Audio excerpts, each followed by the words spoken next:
Сәлем достар! Бүгін мен сіздермен ерлер мен әйелдер арасында кеңінен таралған проблемалардың бірі шаштың түсуі жайлы айтпақпын. Мені жоғалту алмас үшін лайк басып, каналыма тіркеліп, жаңа видеоларымды көру үшін қоңырауша белгісін басып қойыңыз. Шаштың әдемілігі мен саулығы қыздар қауымы үшін маңызды дүниелердің бірі. Алайда күз мезгілінде ағзамыз жаңа маусымға үйреніп, бүкіл мүшелердің жұмысы ауысады. Көпшілікті алаңдататын мәселелер арасында шаштың шамадан көп түсуі де бар. Сондықтан шаш түсудің басты себептеріне тоқталамыз. Бірінші, шаштың түсуі кезінде басты рөлді ген мен жыныстық гормондар атқарады. Антрогендер, яғни ер адамдардың жыныстық гормондары шаш фолликулдарына әсер етіп, қоректену нашарлауының нәтижесінде шаш әлсіреп түседі. Әйелдердің қанында да антрогендер болады. Гормоналдық бұзылыстар кезінде антрогендердің деңгейі тым жоғарылап, нәтижесінде ер адамдардағыдай шаш түсе бастайды. Екінші, ауа температурасының күрт ауысуы да шаштың нашар өсуіне, оның түсуіне әкеліп соқтырады.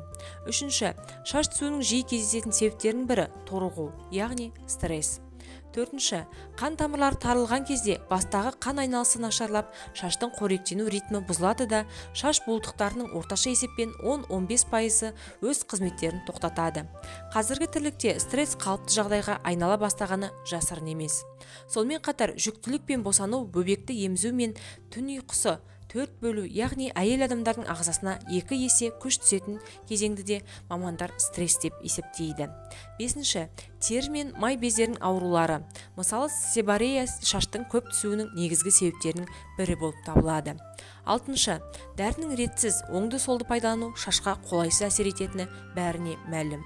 Жетінші, нашар экологияда шаштың дұрыс өсуіне үлкен зиян тигізеді. Шашқа шаң тозаң қонып, ол тері майымен қосылып, шаштың қоректенуі бұзылады. Шаш түсуін тоқтату мүмкін емес болса да, оның түсу жылдамдығын шектеуге болады. Сондықтан шаш сиреп түсе бастаған кезде тез арада шаш маманы трихологқа және эндокринологқа қаралған дұрыс. Емнің нәтижелі болу үшін дәрігерге қаралу уақытына және шаш буылтығын сақталуына байланысты. Шаш буылтықтары семіп қалса, оның орнына жаңа шаш шықпайды. Шаш буылтықтары сақталып орында тұрса, шашты қалыпқа келтіруге мүмкіндік мол. Алайда ондай процестің ұзақ уақытқа созылу мүмкін. Кейде емге бірнеше ай немесе бірнеше жыл кетуі мүмкін. Шаш түсуін тоқтататын халықтық емнің бірнеше тәсілмен таныса отырыңыз. Жалпы жиі түсетін шашты емдемес бұрын алдымен түбін қатайтын шаралар жүргізу керек. Ол үшін 1-2 ай бойы аптасына бірнеше рет шаш түбін спиртпен немесе майсана майымен сүртіп отырады. 1-2 ай өткен соң шаш түбі қатая бастайды. Ал өте жақсы нәтижеге жету үшін мынадай түрлі емдерді жасауға болады. Бұл ем ерлер мен әйелдерге де пайдалы. Бірінші, бір пияздың сөліне мол мөлшерде майсана майын, бір жұмыртқаның сарысын қосып, шаштың түбіне жағады. 45 минуттан соң шашты жуып, тарақпен тарайды.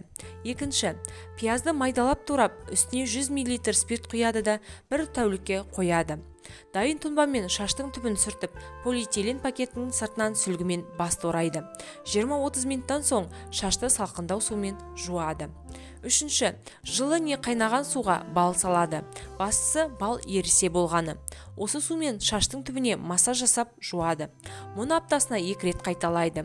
Бұл шаштың түбін қатайтады және тез өсуіне көмектеседі. Келесі, сарымсақ, қайың, алоэ шырындары, жұмыртқаның сарысы және бал осылардың әрқайсысын 1 шай қасықтан алып жақсылап араластырады. Қоспаны бас терісіне жағып, 1-2 сағаттан соң жуып тастайды.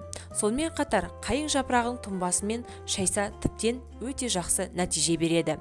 Келесі, жарты стақан айран, 1 жұмыртқа, шай қасық какаоны араластырып бас терісіне жағады.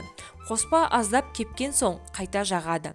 Дайындаған қоспа таусылғанша осылай жалғастырады.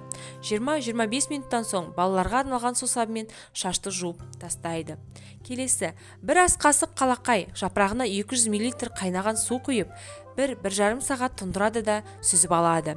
Шашты жуған соң аздап кептіріп, осы тұнбамен бас терісін сүртеді. Емді аптасына 1 немесе 2 рет жасауға болады. Келесі, құрғақ өгей шөптің жапырағы немесе гүлінен бір ас қасығын алып, бір стақан қайнаған су құяды. 30 минуттан соң тұнбамен шаш түбін сүртеді. Алайда мұны шашты жуардан 40-60 минут бұрын жасаған дұрыс. Видеом сізге пайдалы болды деген ойдамын.